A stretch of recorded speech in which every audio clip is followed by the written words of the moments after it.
Dua perwira tinggi marinir Ukraina di Azovstal akhirnya menyerah.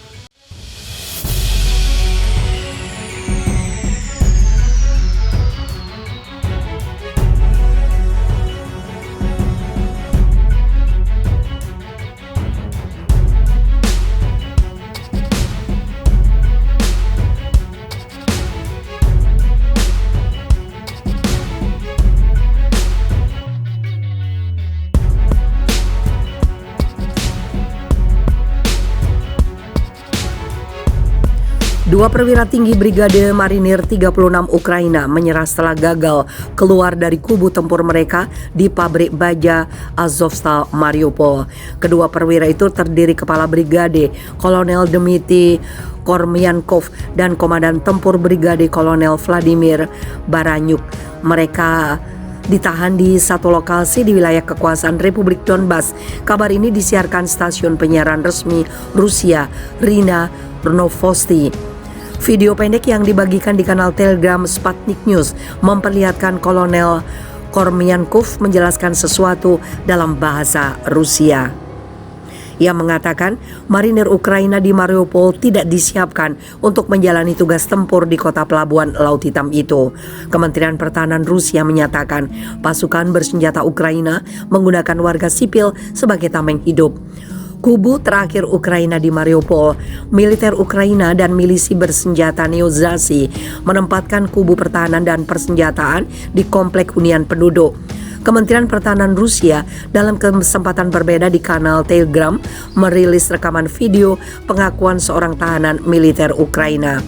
Pria yang tidak disebutkan namanya itu menjelaskan ia terlibat pertempuran dan menerima senjata rudal anti-tank produk Inggris dan Amerika Serikat.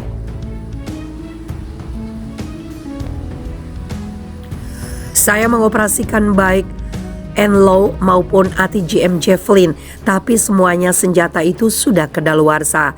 Baterainya mati, jadi hanya sedikit yang bisa digunakan. Imbuhnya sembari mengatakan mereka hanya dilatih teori penggunaan, tapi tidak ada latihan penembakan. Rusia hancurkan senjata kiriman barat.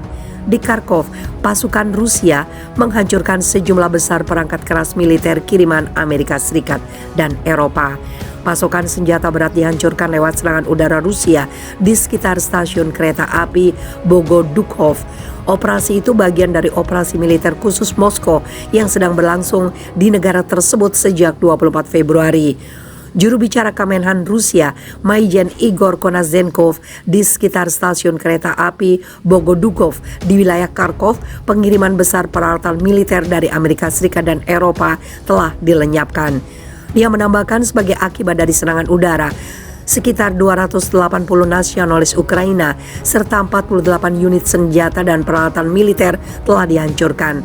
Rusia juga menargetkan 18 objek infrastruktur militer Ukraina, termasuk 2 pos komando di distrik Sokorivnikovo di wilayah Kharkov, serta 3 depot amunisi dan bahan bakar di wilayah Odessa. Rusia meluncurkan operasi khusus untuk demilitarisasi dan denazifikasi Ukraina pada 24 Februari. Presiden Vladimir Putin menekankan tujuan operasi melindungi orang-orang yang telah menjadi sasaran genosida rezim Kiev selama 8 tahun. Pada akhir Maret, Kementerian Pertahanan Rusia mengumumkan angkatan bersenjata Rusia telah menyelesaikan tugas utama tahap pertama operasi dengan secara signifikan mengurangi potensi militer Ukraina.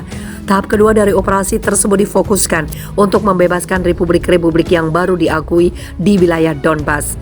Kesaksian warga dari Azovstal, komplek pabrik baja Azovstal menjadi kubu pertahanan terakhir pasukan Ukraina dan militen Azov di Mariupol. Komplek pabrik itu dibangun di era Uni Soviet dan memiliki sistem ruang bawah tanah sangat luas dan berliku-liku. Ratusan warga sipil selama bulan terakhir terjebak di komplek pabrik yang sebagian besar hancur. Mereka bersama sisa-sisa pasukan Ukraina dan kelompok nasionalis neo-Nazi Azov yang bertahan di tengah kepungan pasukan Rusia itu. Evgeny Davidyuk, Ex-pekerja kawasan industri Azovstal di kota Mariupol mengatakan operasi khusus Rusia akan mengakhiri rezim kejam yang dikenal Resimen Azov. Kelompok bersenjata itu berhaluan neo-Nazi telah melakukan persekusi bersama militer Ukraina selama 8 tahun terakhir atas pendudukan Donbas. Davidiuk telah bekerja di pabrik baja Azovstal selama 45 tahun, tapi dia menganggap sebagai keajaiban Tuhan bisa lolos dari kota yang terkepung itu.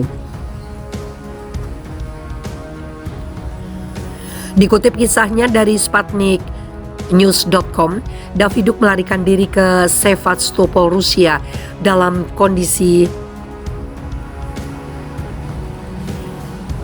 aman dan sehat tidak lama setelah Mariupol digempur pasukan Rusia. Pada 6 April, umat Kristen Ortodok merayakan kabar sukacita, tetapi bagi Evgeny Davidiuk, hari itu ditandai keajaiban lain. Dia dan istrinya Anna keluar dari Mariupol melalui Novoazov. Ini kota kecil yang dikendalikan milisi Donetsk. Ia dan keluarganya lantas dirawat di sebuah rumah sakit di kota Crimea, Sevastopol. Davidiuk menyebut kaum nasionalis Azov selama bertahun-tahun meluapkan kebencian kepada siapa saja yang dianggap bersekutu dengan Rusia, Crimea, orang Donbas, atau siapapun lainnya. Eksisnya kelompok Azov di Mariupol. Menurut Davidiuk, blok apartemen tempat mereka tinggal di Mariupol hancur oleh bom yang menargetkan peralatan tempur batalion Azov di halaman.